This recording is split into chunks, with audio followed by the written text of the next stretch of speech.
Moving on, Mr. Barton. Mr. Mayor, that's, I think that's all we had left over from last week, so certainly the staff is open to any questions that you and the council may have. Okay. Well, let's open that up to the public first. If they have any further questions that they would like to ask, please come on forward. Come on, Barb. Yes, I'm opening the public hearing at this point. At the beginning, Andy, could you go back over your numbers at the very beginning? When you were talking about an increase in the budget to 19,269 something? That's correct. And Gina and Debbie can back me up if I've already said it. Yeah, I'm not, hang on for a second. So if it's going to 19,269, is that revenues or expenditures? Or both? Well, actually both.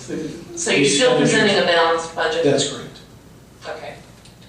And the increase based on the resolution 777, you said additions were 200,000, 100, 100, 150. Thank goodness I have a tape recorder so I can get down what all those are for. Where is that? And so that is causing the increase? That's causing part of it. I can have Gina Kogendorfer answer that question, or Debbie.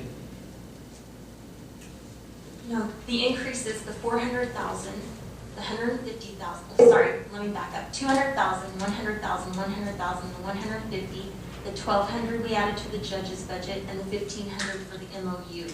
So that's what's causing the expenditure increase. Yes. Where is the revenue increase coming to match that? Where's that coming from? The general fund reserves. Okay. And it's actually a part of the process of the resolution that just got passed to take the reserves down to only 10%. What is that projected to leave our reserves at? It will 1.5 million. So 1,571,361. And I did ask this question, that's 10% of the actual financial statement budget from June 30th, 2012. Okay. That's where it matches. Because we don't have an actual for June 30th, 2013 yet. If I can say something, that 1.5 that Gina quoted also includes the ability to cover the leave liability that we have. So there's $2 million of that that we've just got to make sure we cover for the liability. Okay, if you add it all together, the general fund reserves would have, I don't have an exact for you, but it would be closer to 3.8 million. Or if you turn to page 18,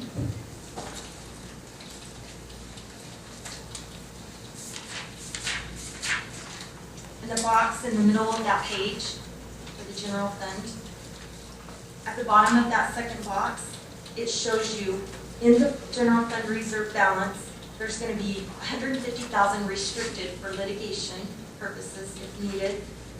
The 2,300,000 is to cover leave liability. For instance, employees' leaves that have accrued, to cover that, say if every employee left at this point.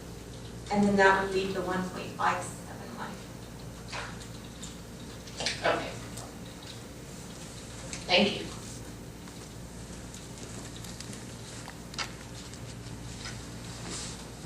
Any further questions from the public? Comments from public?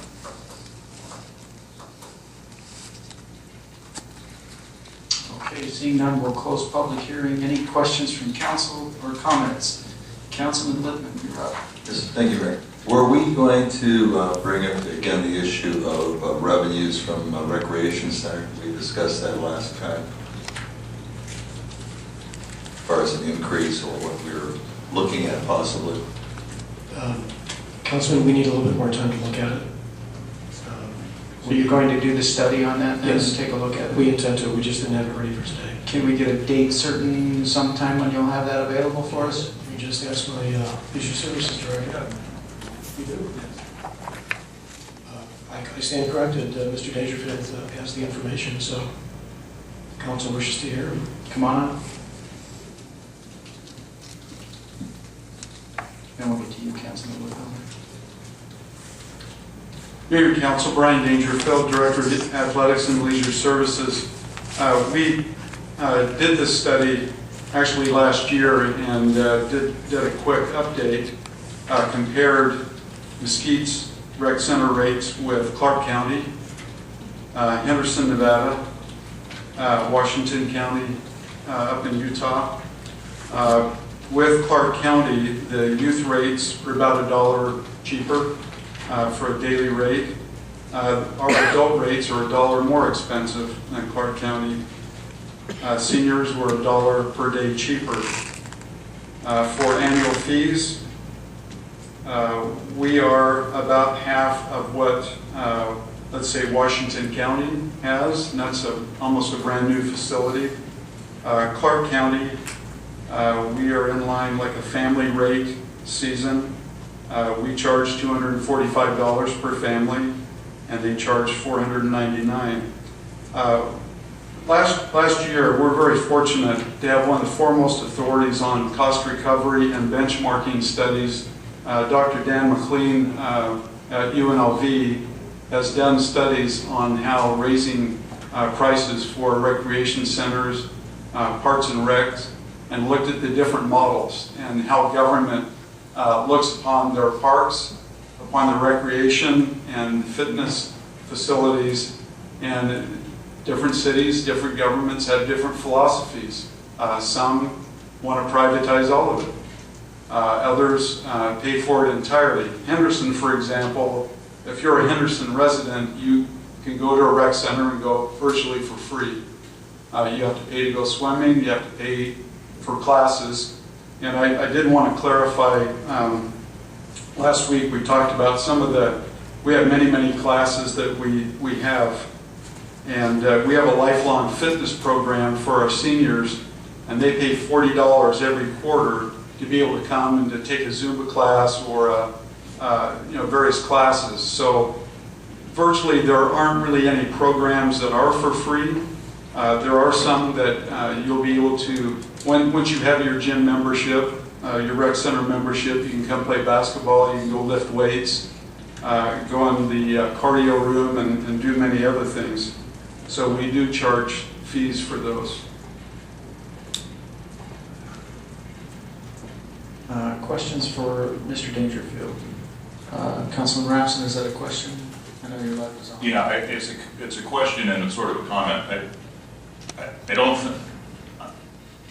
even know where to start on this. I mean, this is something that's very serious, and we have to take very serious. And I'm not sure that a 10-minute presentation of some of the verbal comparatives is going to give me enough information to make any decision tonight on fees. What I would like to see is we have no backup material for this. We have nothing to review ourselves. We've had no chance to review anything. I'd like to see something that has, in a fairly concise form, various alternatives, various other price structures, and something that says staff recommends this and it will produce this much more revenue under these certain circumstances, assuming that some people will fall out because they can't afford it, others will continue to pay higher. Some attrition rate. This is a very complicated matrix, and I'm not sure that we're going to get enough information from. I mean, I think that's interesting, and I hear what you're saying that we're probably underpriced, but I don't know how much and what's going to happen. So I don't know where to go with this thing tonight. I don't know if we're going to make a decision on this tonight.